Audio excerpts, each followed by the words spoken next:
I'm so honored to just share a few thoughts this morning. I know a lot of you are wondering, did my husband help me with this message? And the answer is absolutely not. Because I'm not him. And, I don't have 29 points and 3,700 subpoints and, illustrations and all of that stuff. I just have to do it my way. So if you would bear with me today. I felt the Lord drop a few thoughts in my mind a couple of months ago that were really different. I was like, okay, this is different, so where do we go with this? But I felt it was from the Holy Spirit, and so I'm going to share those few thoughts with you today. When we were first married, my goal was to have just a lovely dining room table. But what we started off with was something that we got at a garage sale. And, it had a couple of leaves in it. I think there were 3 chairs that actually worked and 3 broken chairs. But one day, I knew that I wanted to have a really nice dining room table. Because the table, to me, is just a way of celebrating friends, family, guests, feeding, nourishing people, anniversaries, birthdays, wedding showers, that kind of thing. I've entertained so many different people in my home, pastors and leaders, and have loved every minute of it. I've had strangers come into my home and have been blessed to be able to feed them. And there's just something so wonderful about family reunions and getting together and having wonderful celebrations. So it's MFI, it's our birthday. We are 35 years old, and you have come here like a really big, a really long, really big dining room table to fit all of you. And we want to say that you're welcome. You're welcome to come, be fed, be nourished, connect with other people, be loved on, be served. Our family's grown so much. A lot of you weren't even born 35 years ago when MFI started. But now you are enjoying the fruit of a lot of really hard work. 35 years ago, there was a small group of pastors that met together. You remember one of Brother Dick's famous phrases was that no one should be alone. In his mind, in his vision, it was a big dining room table where you're welcome to come. You're welcome to come and be fed and be nourished. As we began to focus and talk about the distinctives that we felt were for us that are found in the book of Acts, this is just also familiar to all of you. There were certain things that we felt God wanted us to focus on. And so again, a lot of you were not here 35 years ago. But now we are seeing the result of so much groundwork that has been laid, and now we get to participate in this room that is full of mature spiritual mothers and fathers and amazing and gifted sons and daughters. God has been so faithful to us, and we are really blessed. Amen? So it's just so great to have all of you here at conference this year, and I feel God is, when my husband knows I'm going to speak, he's like, please don't cry. But yeah, that may or may not happen. So here we go. I feel things in my heart, and so it comes out on my face. Sorry. But I just feel God is speaking to us. And how wonderful it is to hear the voice of God and to have him touch us, not just in our heads, but in our hearts and in our spirits, that we would hear from him, hear his voice and hear his word. I was thinking about the story that's found in Deuteronomy chapter 4, and it's Moses with the children of Israel. So they had just had this incredible spiritual experience, and just an incredible revelation of the presence of God and establishment of his covenant with the children of Israel. But Moses gets up and he says to the children of Israel, people, we have a problem. We have a really common human problem. And what is that? Is that we forget. We forget so easily. He says to the children of Israel, don't forget to remember, and remember not to forget. So simple. He says, keep telling yourself the story. Where you came from, who you are, how you got here, and who you belong to. Don't just tell the story to yourself. You got to keep the story going by telling your children and your children's children. Tell the next generation so that they don't forget. Because it's really easy to forget, but it's a lot of work to remember. So we need reminders. Now, as a mom, I am so thankful for the person that invented Post-its. Because I forget. So, I use these little Post-it notes to remind myself of stuff that I need to remember so that I don't forget. And I find that as mothers, we have lots of things to remind everybody about, right? I mean, as I'm talking, you can probably hear your mother's voice saying to you, don't forget to put on clean underwear. Don't forget to use soap when you have a shower. Don't forget to brush your teeth, right? As you get older, it's like, don't forget you have a dentist appointment. Don't forget to go to the bank. Don't forget to put gas in the car, etc. So today, would you just allow me to be a mom? And I'm going to give you some reminders. Reminders about our values and our distinctives. What I'm going to give you, though, they're word pictures, so I'll have to explain them. But, we can't just keep our values and our beliefs and our distinctives in our head. They have to come to our heart and then to our hand. So, reminder number 1 is going to be, you can sit with me.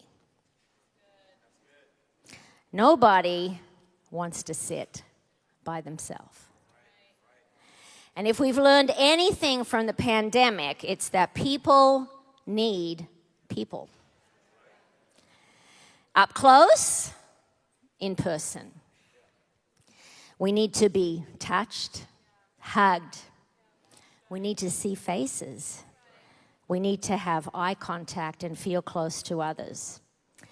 The social isolation has had a serious effect on every single age group, from children through to seniors. Loneliness, sadness, stress, anxiety, depression, insomnia, helplessness, they have all depleted our mental health and our wellness. What we really want is to be seen and heard, valued, and validated. We all have a deep sense of belonging. We need that sense of belonging to a family, to a community. And they say that our need for people is equivalent to the body's need for food. So a connection and being a part of something is so crucial to our social identity, caring for others, having others care for us, having people in our life who care what happens to us. And in return, we are concerned about how they're doing. So relationships make our life so much richer, and that's really what MFI is all about. It's that attitude of, you can sit with me. I want to get to know you. I don't just want to look at the back of your head. I really want to know you. But you know what? We have to make an effort to invite people into our life. Come over here. Hey, don't be over there by yourself. Come over here and sit with me. You know, for the majority of our married life, which we've been married 46 years, which, oh my goodness, that is an awful long time. Like we have been married a long time, and for most of that time, we haven't had any of our natural family by us. So we have had to deliberately reach out and bring people close to us. One of the things that we have found to be such a blessing is that we have a lot of friends who are way older than us. But we started this when we were young, to have friends in our life that were older, to have friends that were younger than us, have friends who had similar ministry responsibilities, and then have friends who are completely different than us and from different cultures. We all know the scriptures in Proverbs. I mean, it's so true. If you want friends, you got to be friendly. And friends love through all kinds of weather. Our lives are lots of different kinds of weather, and how blessed are we to have friends who are there in the summer and in the winter. Amen? We've learned that we have to be intentional and choose to make an effort to engage with other people. It starts with talking less about yourself, listening more. It starts with opening up yourself and not just being comfortable in your own clique. Now, we know we can only have a group of so many really, really close friends, but there's always room in our life for more people, more wonderful people. C.S. Lewis says we meet no ordinary people. We are so blessed to have the opportunity to have wonderful relationships with so many different kind of people. One of the things that we've learned, that as Frank and I have shared our story, which is varied and detailed, joyful and painful, horrible, awful, wonderful, as we have shared our story with other people, it confirms that we are truly human. So sharing the good, the bad, and the ugly, it doesn't make you less of a spiritual person. It confirms that you are a human in need of God, in need of people.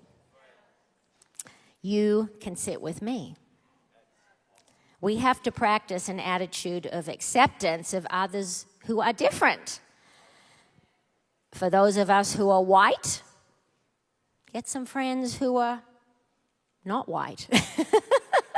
It is so good for us, right?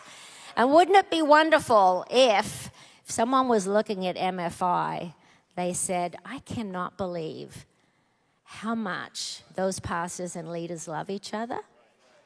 Like, they're all so different and so unique, but they have such a wonderful love and a care and a respect for each other. Amen? You can sit with me.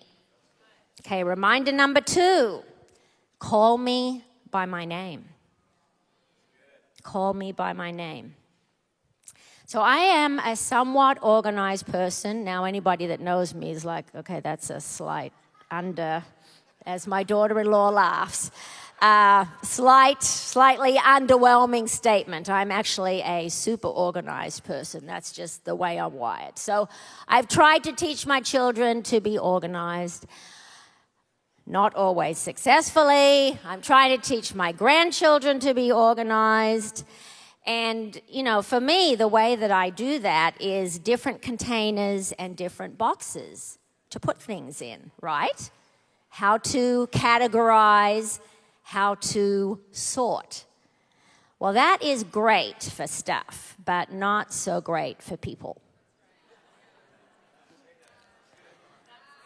Categorizing and sorting, good for stuff, not so good for people. So call me by my name, but don't put me in a box. Don't put me in a box. I felt that pressure a lot through my life. I was a pastor's daughter. an elder's daughter. There's very little box for that. Pastor's wife, very little box. If you can play the piano, you can lead worship, you're really good with children, you know how to make a delicious pot roast, have that cooking in your oven on Sundays and invite everybody over, then you have the makings of a good pastor's wife. Right? Very little box. A very little box. I've been surrounded by 4 very strong men. My father, Kevin Connor. My brother, Mark Connor. My husband, Frank Damazio. Now my son, Andrew Damazio. I could be in a very little box in the middle of those 4 guys. Expectations, limitations in boxes. But who am I? Who are you? The answer is not one thing, not one fixed thing. There is an ongoing and an unfolding process to our identity, our story, our journey, and it comes from the totality of all of our experiences, our relationships, our values, and our choices. We are both simple and complex, ordinary and unique. God is still working on us, and He's not done yet. So please don't put me in a box. Just call me by my name. The truth is that we wear lots of hats. You know, I always found it interesting when people would say to me, I would say to them, hello, my name is Sharon. And then the next response would be, and so what do you do? So I always felt like saying, you mean, what did I do today? What did I do yesterday? How about last week, last month? Like I'm being facetious, but really, it's like, what do you do? Well, lots and lots of things. I could give you a list. We all wear lots of hats. Some years ago, when we left our church in Eugene and we moved up here to Portland, I spent a year of doing nothing. Well, I mean, really, I wasn't doing nothing. But all my titles that I had, pastor's wife, worship leader, piano player, wedding coordinator, blah, blah, blah, on and on, blah, blah, blah, blah, blah. All the stuff I did, I laid it all down. And it was a great year of learning for me that my identity is not tied to all the things I do or don't do in the church. My identity is tied to the purpose of God for my life, right? And so all of these different hats that we wear, all of these different titles that we have, basically they're temporary because one day you'll get old. And then you'll give away all of your responsibilities to someone else. And then you have to be careful that you're not standing there saying, well, who am I? And what am I worth? And what is my value? Would you call me by my name? I'm now an ex. I'm an ex-pastor's wife. I'm an ex-worship leader. I'm an ex-keyboard player. I have no titles. I have no job description. I get paid nothing. I am a slave to Frank Damazio.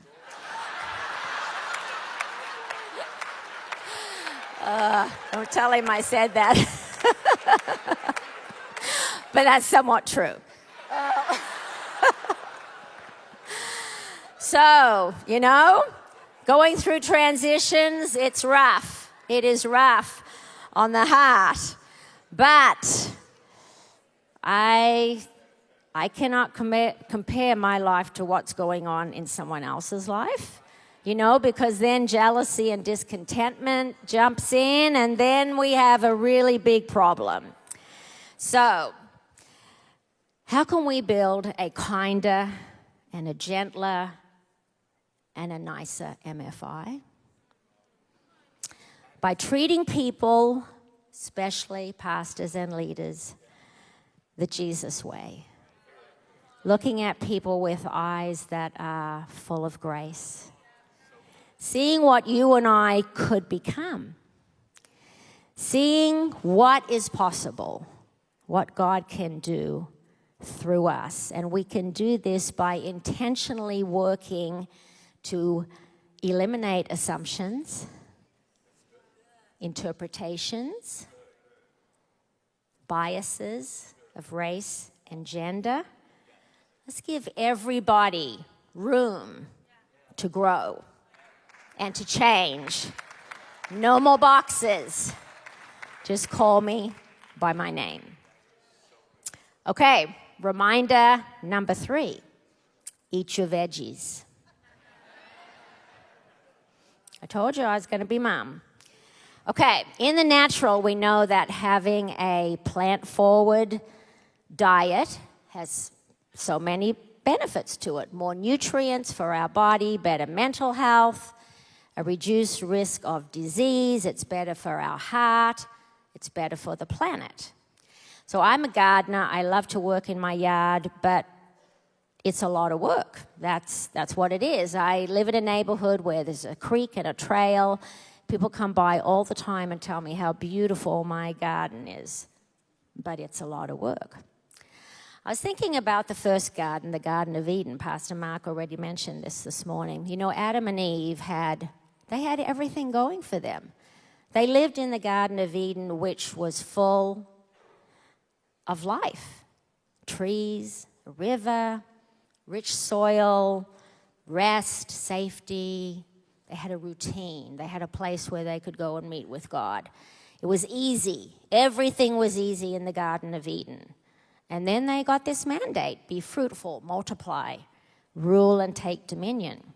But once sin entered, then they had to leave the Garden of Eden, and they went to a completely different environment.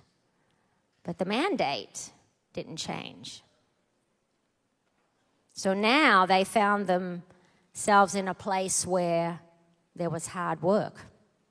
Tilling the soil, the heat of the sun, a place that was barren, empty, harsh, difficult, no boundaries. But they still had to feed their families. As their family grew, they had to connect with God. How were they going to do that in now a barren wasteland?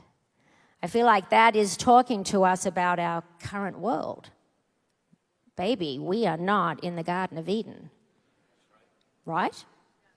We now live in a barren wasteland of a world, and our challenge is, how do we grow healthy churches that engage with our culture, that will preserve our basic Christian beliefs, nourish and feed believers, eat your veggies, make disciples and keep away from toxic doctrines. It's an all-consuming challenge.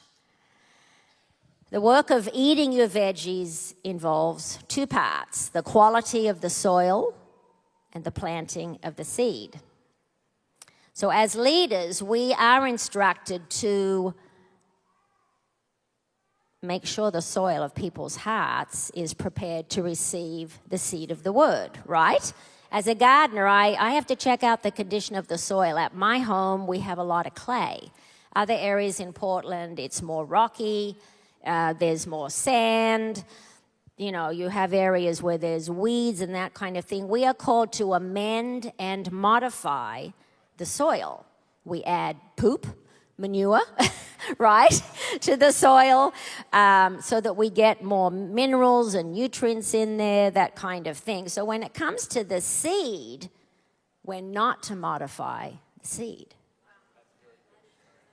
We cannot coat the seed, which the New Testament says is the Word of God. We cannot coat it in sugar. make it look like a dessert. We cannot coat the seed in batter, deep fry it, and fatten that thing up. We cannot alter the seed, genetically modify it. We cannot water down the seed, dilute it. We cannot have the seed be highly processed, go through someone else's machine, and now what you have is just a copy of someone else's message, someone else's story.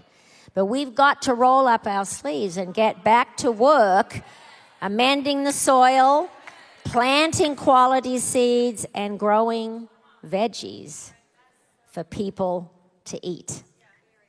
Eat your veggies. Number 4, bake me something good. Not only do I love to garden, I also love to bake. And I love it, when I'm baking cookies or brownies or desserts or whatever it is. My house, my kitchen smells so good. So what smells good besides cookies and desserts and things? To me, freshly brewed coffee. Such a good smell. Chocolate. Chocolate smells so good to me. Vanilla, caramel, flowers, especially lavender and roses. There is actually a Queen Elizabeth rose that smells so good. The smell of the ocean. I love that. Salt air. Newborn babies. They have such a yummy smell. But what smells disgusting? Well, diarrhea. Throw up. Body odor. Yeah, bad fish or food that's gone off. Skunk, roadkill, blah. Yes. But there are things that smell really bad to God. In fact, when Jesus was talking to a certain group of the Pharisees, not all of them, but some of them, he said to them, "You guys smell like a pile of..." Yes. You really stink. Being lukewarm, being self-willed, all those kinds of things, those produce an inner famine and actually have a really bad smell. If you are a leader, you cannot use the excuse, "I don't have time to stock my pantry. I don't have the ingredients to bake something good. I've been really busy doing blah, blah, blah, blah, blah, and blah." I'm spending a lot of time working on and perfecting my gifts and my talents. Is your pantry, is it filled or is it empty? In order to fill our pantry with good things, we have to develop the spiritual disciplines and character qualities. We have to be intentional about our own spiritual growth. We're not just here to do a job, to organize, to administrate, prepare a worship list, get a message together, make crafts for kids. We have to set aside personal time for solitude, prayer, meditation, worship. We know this. I'm just reminding you. Don't forget to remember to do these things. Remember not to forget to do these things. When you leave this conference, what are you going to smell like? Well, went to a few sessions. I heard a few people speak. I took down a few notes. I ate some cookies. Or when you go home, are you going to smell like, "I have been in the presence of Jesus. I sat at his feet. I worshiped him. He spoke to me. Bake me something good." The last reminder, number 5, is wash your own dishes. Wash your own dishes. A couple of years ago, after my father passed away, my brother and I were going through some of Dad's belongings, and we came across a book of poems. So when my dad was during the Second World War, when he was in the Air Force, he started writing poems. And I had never seen those. A lot of you will know that my dad wrote books, but initially when he was younger, he wrote a lot of poetry. And then that turned into songs, and then later on came the books. But there was a desperate cry in my father's heart to live a life that honored God. And when my parents got married in 1952, they made such a deep commitment to living a life that honored God and to going wherever he wanted them to go and to doing whatever he wanted them to do. They lived their life as though being involved in ministry was a sacred privilege. A sacred privilege. You know, Frank and I felt the same thing when we got married in 1976. We knew God was calling us. We didn't know what to or what that meant, but we spent much time in prayer and seeking God. We answered the altar call so many times. We received prophecy, and there was just that attitude in our hearts of surrendering everything that we had to God. When we were in PBC, we often sang the words of this old hymn, "Oh, to grace, how great a debtor. Daily I'm constrained to be, let your goodness like a fetter bind my wandering heart to thee. Prone to wander, Lord, I feel it. Prone to leave the God I love, but here's my heart, Lord. Take and seal it for your courts above." We listened to messages on integrity, the fear of the Lord, holiness, and we made a radical commitment to being set apart, to having accountability, and to not compromising. You know what? In this last number of years, there's been a huge drift and a shift. We are in the middle of cultural chaos and confusion. The moral landscape has greatly shifted. Long-held beliefs are now considered extreme. And in the church, there has been evidence of injustice, prejudice, sex abuse scandals, cover-ups, and exposed failures of highly visible leaders. What in the world is going on? I would say that God is saying to us, wash your own dishes. It's time to clean up. Perhaps our messages about unlimited grace and freedom have removed all the lines and all the boundaries. Perhaps the currents of our culture have caused leaders to lose track of where they are. We are no longer respected. We are now suspect of being all about money, greed, power, and self-promotion. Perhaps it's time that we go back to some roots and the principles that anchored us and steered us in the right direction, that clearly said, this is right, this is wrong, this is a line. Perhaps we need to have a holy ground moment and go back to understanding what it means to have the fear of the Lord. I love this quote: when Christian leaders fear God, they pursue holiness and not self-preservation. They are humble enough to take their sins to the altar rather than to the closet. When I read the Psalms, David's heart for God was so obvious. He was a flawed man, a sinner. How many times did he come to God and say, God, have mercy on me because I have messed up again. Take me to your holy dishwasher. I mean, that's in essence what he said, right?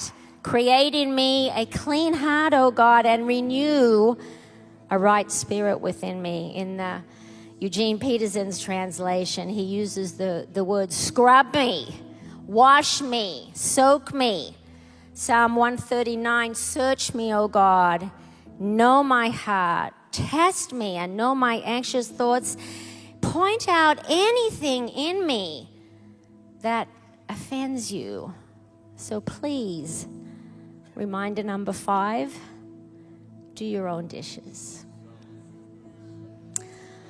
As I closed this morning, I was thinking of this old song that we used to sing, and I want you to put your hands on your heart, and I want you to just listen as I pray this over us. Spirit of the living God, fall afresh on me. Come, God, and do that again. Fall afresh on me. Would you please melt me and mold me? Stick me back on that potter's wheel again so that you can get rid of flaws and blemishes that I have. Fill me, God. Come and do it again, because I need to have less of me and more of you, Spirit of the living God. Would you do it again? Would you come and fall afresh on us today?